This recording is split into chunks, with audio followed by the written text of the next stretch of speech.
Everyone, welcome to another Wedding Wednesday. I am in my car again today, but I'm not driving, so I can look at you guys in the camera and be focused just on this.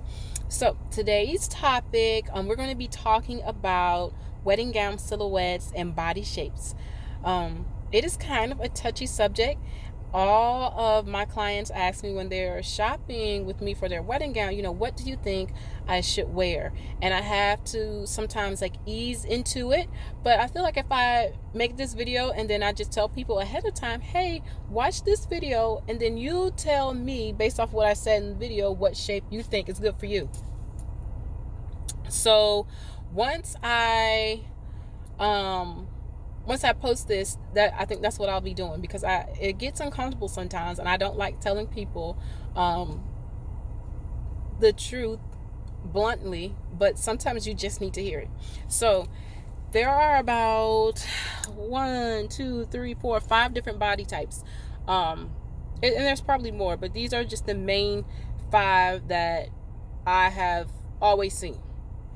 So you have hourglass, which everyone's very familiar with, apple, pear, rectangle, triangle, and really inverted triangle. So really about 6.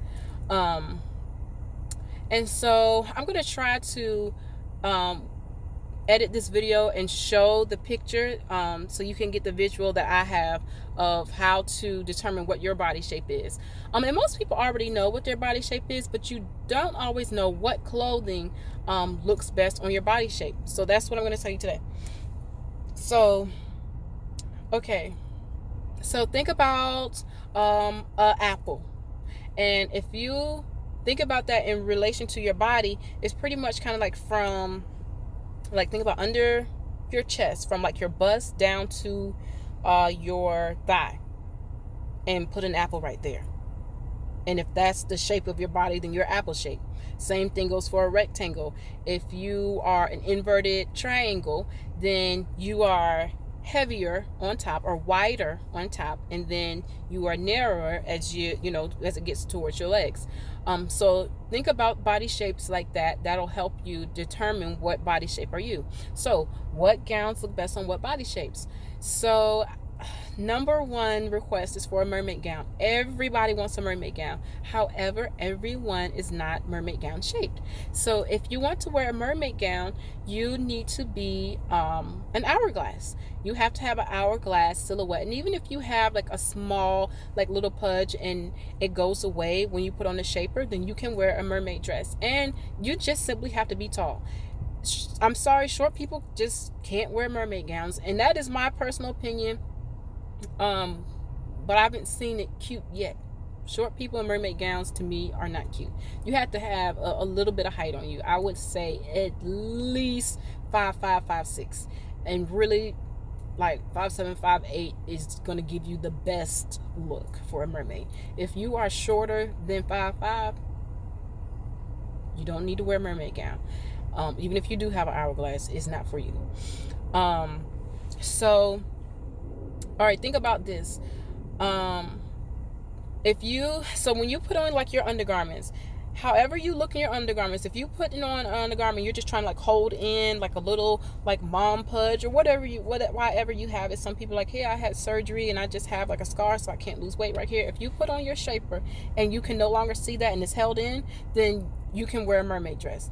If you put on your shaper and you still, you look down and there's still the pudge there, you probably shouldn't wear a mermaid dress. It's not going to go away once you put the dress on.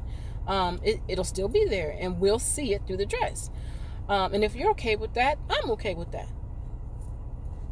So it just all depends on your comfortability. I can't say that word. It depends on how comfortable you are with yourself. If you're fine with having a pudge where there shouldn't be, that's excellent.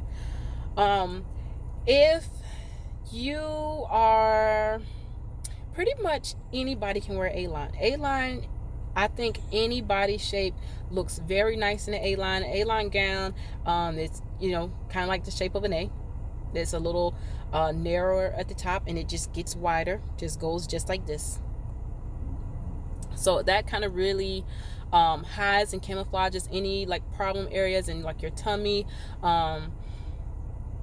If you have a larger bust, A sweetheart neckline isn't always the best, but if you do now, like the illusion tops are in, or if you don't want to do any type of strap, you can also do strapless, but just don't do sweetheart neckline if you have a larger bust. Another really popular style is a fit and flare wedding gown, or what they call it's another name for it. I call it a fit and flare. So a mermaid is going to be fitted all the way down to your knee or possibly lower, where a fit and flare is just going to stop like right underneath your butt and like at the top of your hip, so, or where your hips start. So it'll still give you a really like slimming effect, and then it flares out from there. And it's just not so tight. It's easier to walk in. If you have larger thighs, it's better for you than a mermaid, and you kind of like waddle and you're trying to squeeze into that dress. Empire or empire, or however you say it, I think it's a French word. I say empire because I'm American. So however you pronounce that word, that style, it's just going to fit you at your bust and then flow from there. It's typically seen in like chiffon, and maybe for more like beachy weddings, outdoor weddings, weddings that aren't super formal, but pretty much anybody can wear that silhouette as well. If you are apple shaped, that actually doesn't really work for you, or really pear shape and apple shape actually can't wear empire because it just makes you look larger. Ball gown, if you are apple shape or pear shape, you probably want to stay away from ball gown because it'll make the bottom half of your body look larger than what it is, because it's so much like tulle and material there, or even if it's satin, it's just going to be wider. And if you already have a wider hip area or bottom portion, you don't want anything that's going to make it look larger. So for apple and pear shape, I would say A-line and probably even sheath would look really good. I think sheath would look good if you have an apple or a pear shape. And then, okay, I want you guys to like visualize this with me. Just visualize this. And this is it. This is the end. So imagine an hourglass, right? You have your sand, or you have your sand at the bottom. Then you have that little skinny piece right there. And then you have another top, so when you flip it over, it catches the sand. So imagine the hourglass. Just close your eyes and think about an hourglass. Now imagine taking an apple, putting it at the top of the hourglass, and trying to force it through that little tiny piece like this. Right? Even if you do, maybe you have managed to get it just enough in there to where it's wedged in there.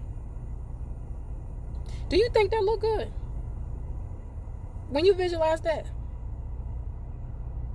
Okay, I'm going to leave you with that thought.